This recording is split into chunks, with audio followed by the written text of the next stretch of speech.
Hi friends, இன்னைக்கு Forbes அப்படின்ற வார்த்தைக்கு தமிழில் என்ன சொல்லுவாங்கன்னு பார்க்கலாம்.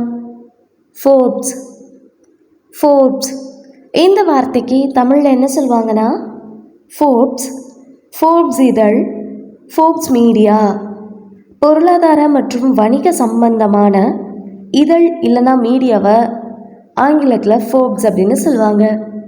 இன்னும் நல்லா புரிஞ்சுக்கிறதுக்காக நம்ம 2 எக்ஸாம்பிள்ஸ் பார்க்கலாம். Forbes titled the richest people in the world. Forbes உலகின் செல்வந்தர்களை பட்டியலிட்டது. Second example, she was featured in Forbes for her entrepreneurial success. அவரது தொழில் முனைவு வெற்றிக்காக ஃபோர்ப்ஸில் அவர் காட்சியளிக்கப்பட்டார்.